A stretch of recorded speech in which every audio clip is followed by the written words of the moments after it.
You're listening to the Spain and Fitz podcast. Coming up, Megan Rapinoe joins us to talk about Tokyo and what's next for her. Spain and Fitz, the podcast.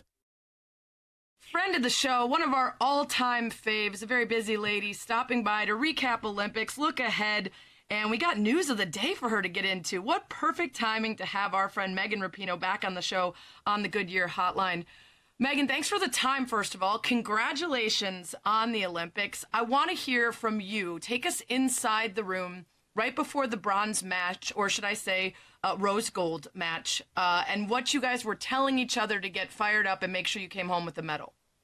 Oh, God. I mean, as you can imagine, there was lots of autopsies being done after our semifinal match. But basically it was just like, I mean, honestly, we don't know what's going to be the magic bullet here. Like, there's no, perfect potion. Like, we just have one more game. So we can either going to go out celebrating and go out with a win and get this bronze, or we just kind of, leave really sad.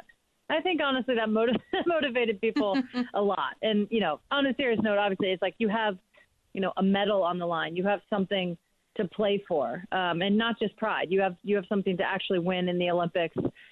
Knowing how difficult an Olympics it was and the year postponement and all of that, that was really all the motivation we needed. At this point of your career, realizing when you leave Tokyo how many more Olympics you may or may not have left, how do you kind of surmise how you felt leaving Tokyo, just knowing what's left for you in your career and also where the Olympics fall in that? I think just, for me, just to not take anything for granted. I've been, a part of a lot of championship runs.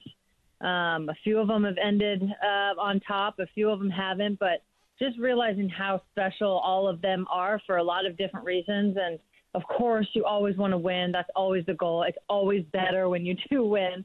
Let's not get it twisted. But, the journey is fun. The journey is what you remember, all the little inside jokes and, I think especially in a year like this and coming off 2020, just realizing, yes, it was very different. And, from an athlete's perspective, I wouldn't say it was the most enjoyable Olympics, but honestly, just being able to compete and being there and being able to represent your country, which we're so proud to do, and being able to, have a chance to win a medal, that's just, the best thing. We could all be, sitting at home just watching the Olympics. So for me, it's all about just enjoying every moment. I mean, whether we win or lose, we're still doing something that, barely anyone in the whole world ever gets to do. And to me, that's really special.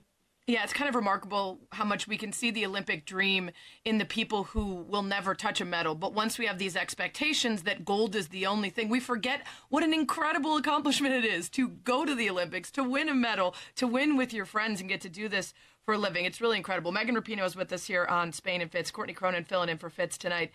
Let's talk about one of your counterparts on the U.S. women's national team, Carli Lloyd. There were a lot of questions about both of you as the tournament was coming to an end.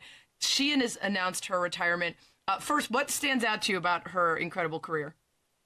Oh, my God, just how long it's been.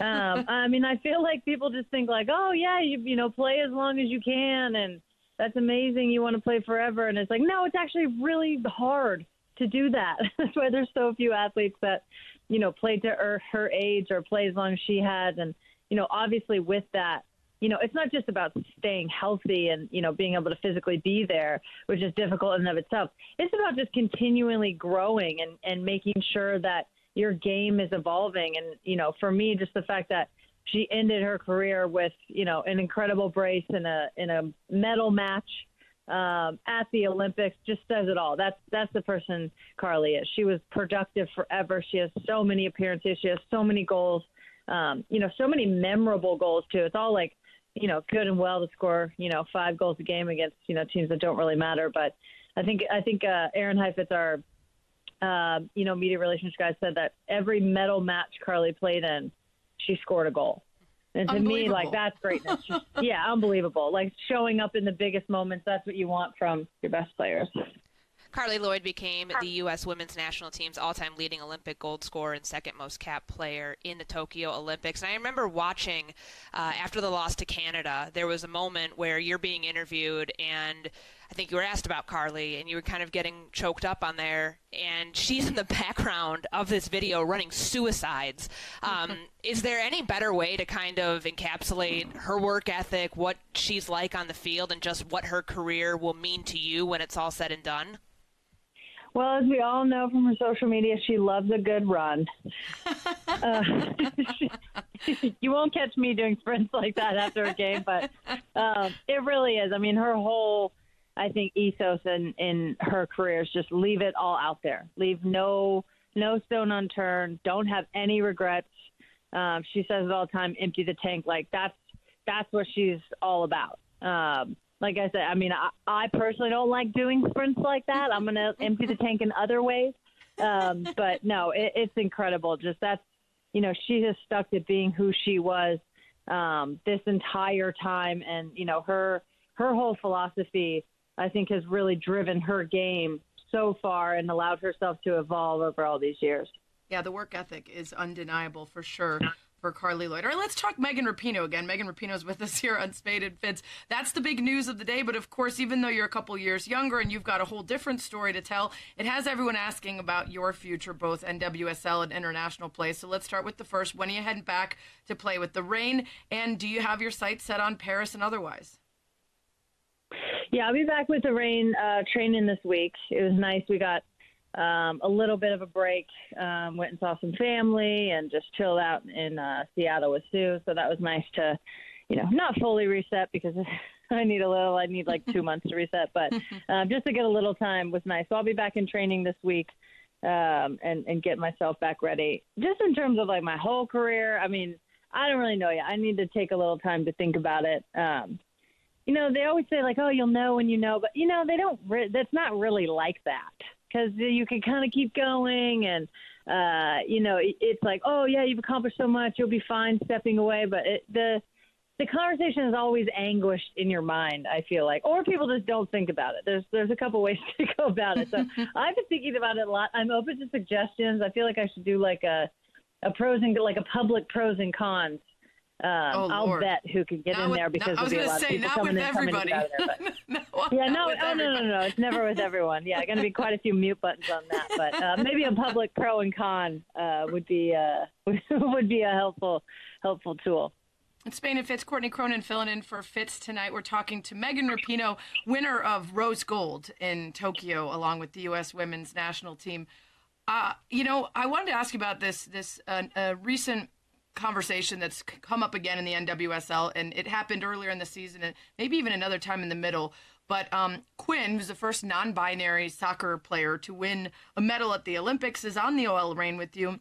And throughout various telecasts, there has been the wrong pronouns used for Quinn.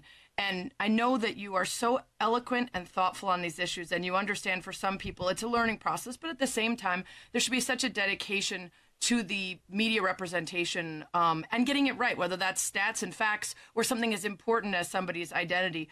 When you see that happen or when you hear about it happening, I don't know, and I don't know if you talk to Quinn about it, but what do they think or what do you think about that being something that still hasn't quite gotten right? I mean, I understand the learning process, and I understand, you know, mistakes are going to be made. And honestly, only each individual knows how much effort they're putting towards properly gendering and properly pronouncing people. But it's also just kind of like, it's not that difficult. I just don't think it's that difficult. Like, even if I, you know, slip up and say the wrong pronoun, immediately I know that I said it. So you just go, oh, my bad. Like, you just say they, or you just, you know, whatever the pronouns that you want to use. You just immediately sort of do it. I just feel like, yeah, if you put no effort towards it, no, you're going to keep making mistakes. But I just feel like it's kind of one of those things. I mean, I think over the weekend it happened, they did a feature on Quinn and like mispronounced them the whole time. And I'm like, you're doing a feature about it's Quinn scripted out, being the first right? trans athlete. Like, come on. Like, it does take effort. I will say, like, it takes concerted effort. But also, like, we pick up different words and slang and new sayings and this and that, like, all the time. So it's just a matter of us actually wanting to do it and also holding people accountable. There was actually a journalist in the mixed zone that misgendered Quinn to me. And I just corrected them right there. It's just like, not to pat myself on the back, but it's like, yeah, if you're an ally or you want to be, someone who's committed to making sure that people can just live out and live proud and live exactly who they are. Like, we're all part of it as well. So someone was in the booth with that person who was doing it. They can, just put a hand on their arm and say, hey, like, you're really messing up right now, or, the producers or whatever it is. But I just honestly, like, I understand there's a growth process, and I think everybody's here for that. But, like, it's kind of also obvious when you're not putting any effort towards it and you just keep making the same mistakes over and over and over again. A couple days after you won your medal in Tokyo, you had a chance to watch Sue, your fiance, win gold with the women's national basketball team. What was that like? I'm curious, like, what conversations you two might have before these big games and matches, hyping each other up. Can you give us kind of a look into that? Oh, God. Well, first of all, I felt so lucky and so thankful that I was, able to go, and we were able to make that work and do it in a safe manner. Obviously with COVID and everything, in a normal year, of course, I would have, stayed and, spent the time with her friends and family that were there. But it was just amazing to be able to do that, during an Olympics where things were really restricted. So I feel grateful for that. I mean, in terms of each other's games, it's we obviously talk about, everything all the time, but it's kind of just like, good luck and have fun. Like, just do your thing. There's nothing I can tell you that's going to be like, mind blowing. I just always, tell her to enjoy herself, just be herself. And that's all she really needs to do. I mean, she has the basketball part on lock. I just need to do the good wife cheering. Yeah, you guys alternate those roles quite well. Megan Rapinoe with us here on Spain and Fitz. She has a new book club called The Call-In. Go check that out. Toronto Burke's book is the first book in the book club. And, of course, you can find her all over social media doing incredible things. Megan, thanks so much for the time. We always love chatting with you. No worries. Thanks for having me on. Until next time. Spain and Fitz, the podcast. Sarah Spain, Courtney Cronin hanging out on a Monday. Cronin filling in for Fitz on ESPN Radio, the ESPN app, Sirius XM Channel 80, Spain and Fitz. Thanks for listening to the Spain and Fitz podcast. You can listen to the show weeknights at 7 Eastern on ESPN Radio and on the ESPN app.